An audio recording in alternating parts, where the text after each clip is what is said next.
Hello everybody, welcome to another episode of Full Force Drafting. I wasn't going to do one this week, but Vintage Cube came out a little bit early, so we do have something to kind of go over. We've gone over all the archetypes that I needed to during EMA, and EMA is off of Magic the Gathering Online now, so I can't really do that anymore. Shadows over Innistrad's mostly been gone over, so I'm more interested in doing newer formats. Vintage Cube, of course, is not necessarily a new format, but I haven't done it, so it should be very interesting. What we're going to do today is we're going to do mono-green, well, maybe not mono-green, but we're going to do green-based ramp decks. So a card that we're looking at here is going to be Arbor Elf. These are actually incredibly powerful. Any of the 1-mana like elves that gain you extra mana are pretty strong. They're a lot less strong in Vintage Cube here, also known as Holiday Cube, where it actually has the power 9. This pack's kind of weak overall. It does have Dak Faden, who is incredibly strong. Stealing artifacts is fantastic when there are so many very, very powerful artifacts. Shelduck Isle is a real thing that we could actually just grab instead of Arbor Elf. It's very reasonable for us to use Shelduck Isle and like Upheaval. Like blue-green is a real ramp deck, and you can just, if you can return Shelduck Isle to your hand somehow, it gets really absurd. Actually, you know, I might just grab Shelduck Isle over the Arbor Elf. I should be able to get more ramp spells, and I think Shelduck Isle is less replaceable, so I'm going to do that. This should be a very interesting series of episodes when we go over Vintage Cube, though, because right now we're going to take an easier start to it. We're going to grab the ramp deck, but there's a lot of decks in Vintage Cube especially that need like 1 or 2 specific cards that you have to get early to go in on, whether that's like Splinter Twin combo or whether you have like, say, Tinker. An artifact deck with Tinker is very different from an artifact deck without Tinker. So it's kind of different. It's going to be very tough to do full force episodes on, but I'll think about it and we'll try and kind of find a way to solve it and do some interesting things with it. This archetype's a little more straightforward. We have Shelduck Isle. We could take Sylvan Library, because Sylvan Library is incredibly strong. Just being able to pay life for extra cards is pretty good. Even if it's 4 life, it's still just insane. Another card is Boros Signet, which is just a nice ramp. Any of the signets are very powerful, even if they're just off-color. Ramping is huge when all of your cards are this good. I think we just take Sylvan Library. Yeah, it might have been Signet. It's certainly close. Signet is... It really is funny just how strong it is. People don't understand the card's just actually nuts. Let's take Tooth and Nail here. Tooth and Nail gets 2 things. So it's basically double Demonic Tutor, and you get to play them. Card's really insane if you have enough mana for it. You do need 9, but that's not unreasonable if you get some ramp spells. Mirari's Wake is quite good too, just doubles all of your mana, and of course gives your creatures +1/+1. Generally not the most important text though. The important part is the doubling of your mana. And yeah, I think that we just take Tooth and Nail. It's 1 color, and it's very, very powerful. Mirari's Wake is up there, but I don't think it's quite as good as Tooth and Nail, and especially it being 2 colors makes it a little worse. We have Misty Rainforest, which would be great, because then we can play blue-green a little easier. Any of the fetch lands are really high picks. Also lets us splash like a Stomping Ground or something if we want to later. It's possible that we just splash red or white or something. We had Mirari's Wake just a minute ago we were talking about.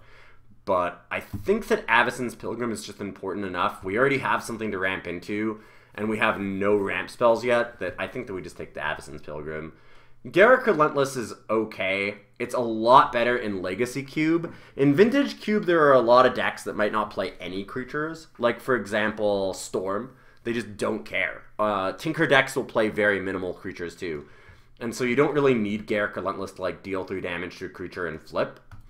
But in Legacy Cube, where there's a lot more aggro decks, it's a lot more important. It's just a much better card there. Now we have Shardless Agent, which does Cascade, and that's certainly good.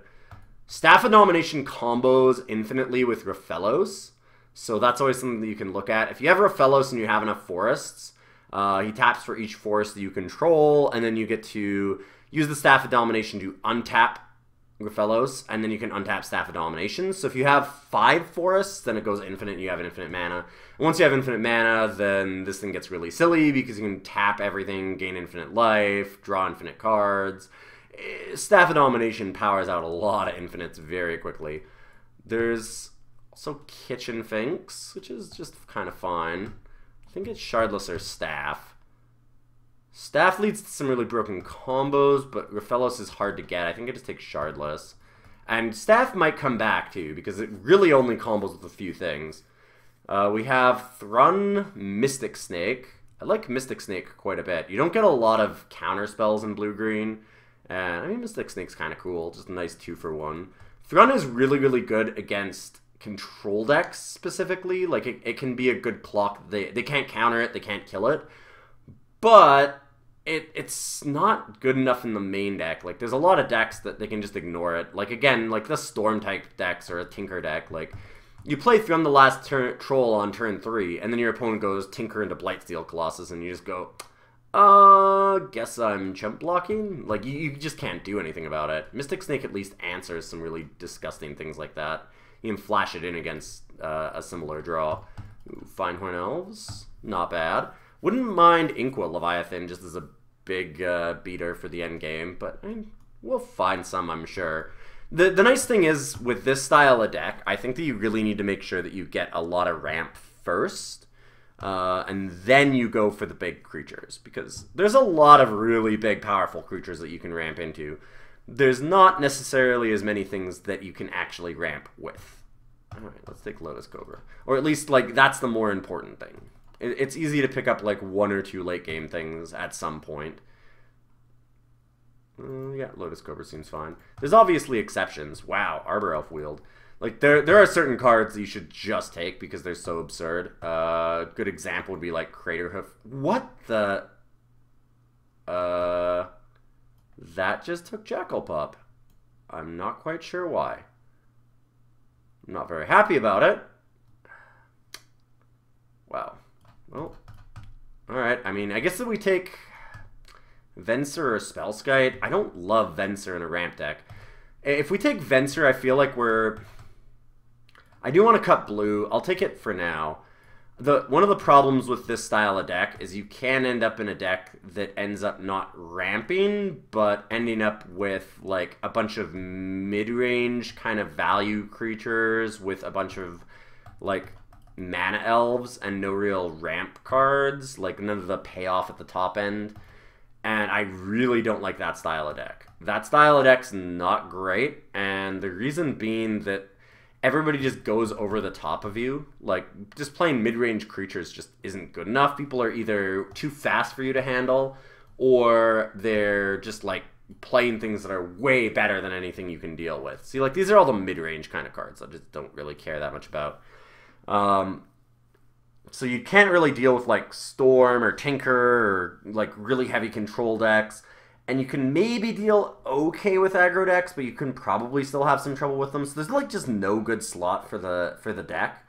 So you want to be doing really disgustingly broken things. You want to just be able to slam huge creatures or big effects that cost a lot of mana that nobody else can play. And you don't want to end up clogging your deck with a bunch of like mid-range kind of cards like Kitchen Finks and stuff. They're decent enough to have in the sideboard, because against an aggressive deck, you're probably going to want to side in like a Kitchen Finks for sure. But it's less important than you'd think. There's a lot of mid-range kind of cards that you can get really late. I mean, you saw we just picked up 4 really easily. I'm really missing that Arbor Elf. That really sucked. I think we just take the Oracle and we'll die here. Impulse would not be bad. I like drawing cards. One of the big problems that the ramp deck does have is because you have a deck that's focused on little creatures and then big payoff for those little creatures, is you can draw the wrong half. So you can draw like a bunch of ramp and be like, oh man, I've got like 10 mana on turn 5, and then never draw anything to use the mana with. Or you can do the other thing and just draw no ramp spells and draw a bunch of like late game things and just be like, well, guess that I lose because I can't play these cards. They're just way too slow. And having some kind of card draw helps with that. Oracle Moldiah kind of acts as both, because it's a bit of ramp because you get to play extra lands, and it also thins out your deck because you can just play the lands off the top of your library, so you're generally going to get gas. You're basically just drawing extra cards. So I think the Oracle Moldiah is kind of just really key to this style of deck. It's one of the better ones. Primetime is really strong. Terrastodon's great, especially off of Tooth and Nail. Killing non-land permanents is, or non-creature permanents, sorry, with Terracodon is kind of amazing. There's a lot of very good non-creature permanents. I don't know. So we've got Terracodon Primetime. There's also another ramp card here. I feel like we probably leave Simic Signet. I need a little bit of top-end payoff at this point. I would for sure leave Simic Signet if I'd gotten that Arbor Elf. I think we take the Primetime. That's close. I might be wrong. Terracodon's a bigger effect, and that might just be more important right now. Primetime is not, like, that amazing to get off of a Tooth and Nail or anything like that. It's fine, but it generally just doesn't end the game on its own. It gives you a lot of value, but it doesn't necessarily win the game. So now we have an Everflowing Chalice, which is excellent ramp, and Sylvan Caryatid, which is also excellent ramp, and then the best land in the entire cube for us, probably, which is Trop Island. Just fixes islands and forests, and just is fantastic. You really want a lot of mana fixing in most decks. Most of the other, like, every deck is going to grab some amount of mana fixing, any of the good decks, and being the deck without mana fixing ends up being a pretty big liability, because when everybody else's mana is a lot more consistent than yours, it really shows. Caryatid, Chalice, and Trop Island. Caryatid does also help with colored mana. I mean, it does tap for any color. I think we want a ramp spell here, and I'm just going to take the Chalice, because more people are going to want that. I might wheel either of the other ones. Oh, man, there's Raphelos. Oh, I kind of feel bad about passing that Staff of Domination now. And by kind of, I mean I definitely feel bad about passing that Staff of Domination now. Raphelos is just the most broken ramp card. It can tap for like 6 mana on turn 3. It's just absurd. Just on its own. Like no other ramp cards at all. You just tap for 6. It's silly, silly, silly. We have the Windswept Heath here, which would be great with that Tropical Island. Tropical Island and Windswept Heath wheeling would be amazing. It's never going to happen, but it'd be nice. Because they both count as forests essentially for Raphelos as well, which is again why dual lands and fixing is really important. But yeah, we'll just take Raphelos here. Ooh, Avenger of Zendikar. Avenger of Zendikar is a great finisher. Factor Fiction would be nice because, like I said, I do really like the green-blue style of ramp deck because it lets you have access to card draw, and it just kind of fills out a problem that the deck has with not being consistent. That being said, we only have Primetime as anything to get off of Tooth and Nail, and like those are our only payoffs for actually ramping right now. We have a bunch of ramp cards, so we definitely need the payoff now. We need to take Avenger. Now we have Progenitus, which is interesting. If you get like Natural Order, it's possible to Progenitus. I generally don't like doing it because you're not going to be able to cast it hard cast. You have to have like Tooth and Nail. You have to have some way like that. Like Green Sun Zenith would work. But yeah, I just don't like it enough. This is a very interesting pick, though. Green Sun Zenith is amazing because it's another copy of Avenger or Primetime or a ramp spell if you need it, Oracle of Moldiah, a counter spell. Like, it's just a lot of things. I guess it wouldn't work as Mystic Snake, sorry, but it works as a lot of different things. That being said, we need the payoff for something like Green Sun Zenith, and Woodfall Primus is one of the best ones. So I think I just grab that. Destroying a non-creature permanent is just so good when everybody's playing so many like artifacts to ramp and things like that. Ooh, Seasons Past is a new addition. I haven't had a chance to play with it, and it seems really good. So I'm going to check it out. Seasons Past seems like it's a lot of fun. Could be insane. I mean, getting back any number of cards with different converted mana costs seems very powerful. All of your cards are very, very strong, so getting a bunch of them back is kind of insane. Freylease is decent. Ulamog is fantastic off of Tooth and Nail. I kind of feel like taking Freylease because destroying artifacts and enchantments, like we talked about, non-creature permanents, pretty big in Vintage Cube. Might want to grab a Freylease. Ulamog is also very strong, though. Certainly ends games. I think we can grab Freylease. We have a fair bit of payoff at this point, and I don't really have any way to deal with artifacts or enchantments, so I think it's okay. Pithing Needle for the sideboard, Wall of Blossoms just for, I guess, sideboard as well against aggressive decks. I think that's okay. Pithing Needle or Wall? I think I take the Wall. I want it against, like I said, pretty aggressive decks. Inferno Titan would be kind of cool. It's funny that, like, the mono-red deck is probably weakest to its own Titan. Like, this is one of the best cards against mono-red list, is if you can actually get to 6 mana reliably, fairly quickly, through, like, some kind of ramp, you just annihilate a red deck. There's nothing they can do about that. All their creatures are just too little. You, like, 2-for-1 them every turn. Whisperwood Elemental? Sure. Again, it's another, like, mid-range kind of card. Windswept Teeth is nice. Scavenging Ooze is good sideboard, though. I already passed the Tropical Island, so we could only really get a breeding pool off of Windswept Teeth at this point. If I'd grabbed Tundra, it would have fixed for both. I could have grabbed that Tundra a pick or two ago. I'm actually just going to take Scavenging Ooze, and that seems really weird, I know, but wow, Green Sun Zenith Wield. Nice. That's fantastic for us. Kind of weird that I grabbed Scavenging Ooze, but there's a lot of different graveyard shenanigans that people have, whether it's like Yogg Will or Reanimation or whatever, and I just kind of want to have it out of the sideboard against those strategies.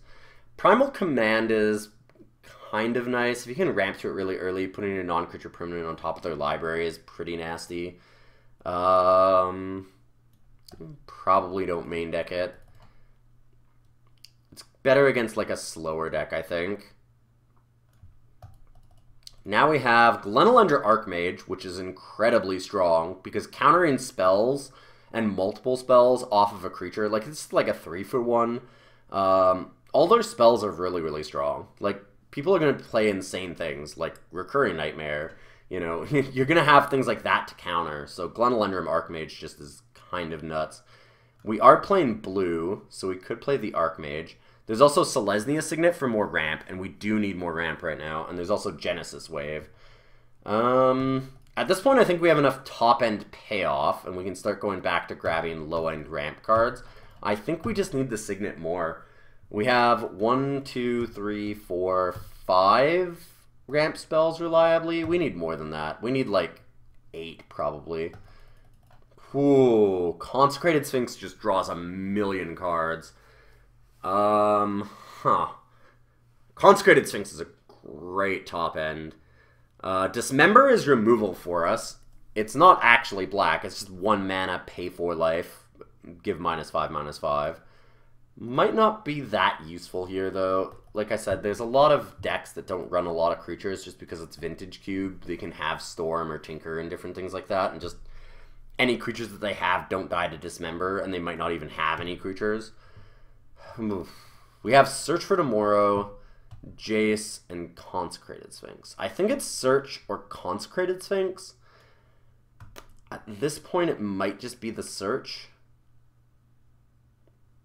I have 3 big creatures to get, and a Tooth and Nail to get them, a Green Sun Zenith to get one, and a Seasons Pass. So we've got, like, a bunch of good top end. That's 5 good top end spells. 6 good top end spells, actually. Sorry. Alright, I'm gonna take Sea Sphinx. It's just so strong. I kind of love it. Ooh, we have Harmonize, Mana Leak, Bring to Light. I don't think I want Bring to Light. You need to have more colors to really use this. And you have to have, like, a Silver Bullet instant or sorcery to really get with it. We don't really have something like that. It's amazing if you have it in, like, Storm and you just need to hit your, like, Tendrils of Agony or something. That seems a lot better. Not so interested in it here. Harmonize is good. Bunch of card draw. So it's either that or Mana Leak. I like having ways to interact with my opponent, so Mana Leak might just be fine. I already have a bunch of different ways to kind of get card advantage, whether that's Shardless Agent, Oracle of Moldiah, Sylvan Library. Consecrated Sphinx a little less so because it's also very expensive. We do have, like, some redundancy in, like, Green Sun Zenith. I think that we just take the Mana Leak here. I think that Harmonize might wheel. So we've got the Mana Leak. Now we've got Wall of Roots, which is a ramp spell, and I definitely need more ramp. I've been a little bit lax in taking it. So grab another ramp card. Ooh. I might still grab Opposition here. Opposition is the one exception when I said, like, I don't really like the mid-range style of green deck where you just have, like, a bunch of, like, deranged hermits or Thrun or things like that. Because it's like, what are you doing that's really that broken in comparison to your opponents? Opposition is one of the few things that changes my mind on that. This card is super insane. If you land it and you have like 3 or 4 creatures, you're probably just going to win the game. It's very hard to answer. You start tapping your opponent's lands and they just can play less and less spells, and then you're still drawing cards at the same time. So like you're basically like killing 3 of their lands a turn, and then as you continue the game, you just get more and more ways to make tokens and creatures, and you just keep putting them further and further behind. So it's a nasty, nasty card. So I think that I'm going to take Opposition here and probably put back in, like, Deranged Hermit, because that's an insane card with Opposition. It also lets us use all of our, like, Avacyn's Pilgrim, Finehorn Elves, Lotus Cobra kind of cards once we've actually gotten to late game mana, and we don't really need them as much anymore. They still have a use if we just draw Opposition. Reclamation Sage is really good against a lot of different decks, so I think I'm just going to grab Rec Sage. Ooh, Awakening Zone. Man, Awakening Zone is perfect for us. It works really well with Opposition, and it works as a ramp spell. So Awakening Zone just fills every need that we wanted. Happily take that. We didn't see any power cards, which is unfortunate. So no, like, Moxes. Oh, we did see Time Twister. Time Twister is one of the Power 9. It just doesn't really feel like it. It's good in Storm. It's still very, very powerful, but it doesn't feel like a Power 9 card. The big Power 9 cards are, of course, Moxes, Time Walk, Black Lotus, and in Cube, cards that are actually as powerful or even more powerful than the Power 9 are also Sol Ring and Library of Alexandria. Those cards are probably better than basically every card in the Power 9. Library of Alexandria is close to like a Black Lotus, Mox Sapphire. It's probably a little behind those. It might not be quite as good, but for sure, Sol Ring's just better than all of them. Ooh, Search for Tomorrow, nice. Some more ramp here. We can probably get away with playing like 16 lands. We've got a couple of early mana producers. Search for Tomorrow also counts as a 1-drop because it just suspends for 2 on turn 1. Beast Within is very good as removal against like artifacts, enchantments, that kind of thing. Any real problem permanents that you just need to downgrade, it's very good. So we have 15 playable cards right now, so I need to cut a couple. Or 25, sorry. So we'd only have 15 lands. So I need to cut one land, one non-land card. I think... Could be top end. I'm not sure how much I like that, though. It might just take Reclamation Sage out of the main deck. I feel like everybody's going to try and play some number of Signets at least. So that's probably not the best. Shardless Agent might come out. I have Mana Leak that it misses on. So it, like, hitting Mana Leak off of Shardless Agent isn't good. And Everflowing Chalice off of Shardless Agent isn't good either. So it's not, like, insane in our deck. Parallax Wave is too strong. I don't want to play against that. Problem is, if I hit Shardless Agent into something like Raphelos, that's nuts. So it's kind of close. But like I said, I do need to cut a card. I want to cut Primeval Titan. I could just cut Seasons Past. I could play Seasons Past against like a really slow deck and just not have it in the main deck. I don't think I want Genesis Wave, even though it's a really powerful endgame spell. I think that we have enough of those. We have Opposition as a win condition. We have Freylease, kind of. Consecrated Sphinx, Primetime, Avenger, Tooth and Nail, Woodfall Primus, and Green Sun. So we kind of have 6 here and then 7 with Opposition. I think that that's good enough. I kind of wish I'd had more ramp. I had chances to get extra. We have 1, 2, 3, 4, 5, 6, 7, 8, 9. That's not bad, actually. Maybe one more would have been nice. Maybe that Arbor Elf that I clicked and then it changed to Jackal Pup for literally no reason. Alright. Yeah, this seems good. So let's go to lands and add some colors. We do also have that Nykthos. So Nykthos can generate some extra mana for us as well. A little awkward with Raphelos there, 10 and 4. We have Lotus Cobra and Search for Tomorrow to help with the colors. I already have Sheldock Isle, so that's 5 blue sources. I want to have a lot of forests because of her fellows. So I'm wondering if this is okay. We have a fair number of double blue cards. Opposition, Consecrated Sphinx, and Mystic Snake all need 2 blue. I think this is okay. It gives us like 1, 2, 3, 4, 5 blue sources. And then it's 6, 7 blue sources. I think with 7 we're okay. It's a little dicey, but we need green a lot more than we need blue. Yeah, I think this is okay. Most of our blue cards are later game anyways. Mystic Snake's not really a turn 4 card, nor is Opposition. And Consecrated Sphinx, I mean, I'd like to play it on turn 4. I can certainly ramp into it, but I have other finishers as well. And I can even get Consecrated Sphinx off of Tooth and Nail, so that seems okay. Alright, so we'll submit this deck, and I will see everybody for round 1. Because we can Awakening Zone and Reclamation Sage next turn if they don't kill us immediately, basically. But I mean, they've got a lot of mana. They have a lot of mana. 3, 4, 5, 6, 7. Oof, 8 with a land. Yep, turn 3. Welcome to Vintage Cube.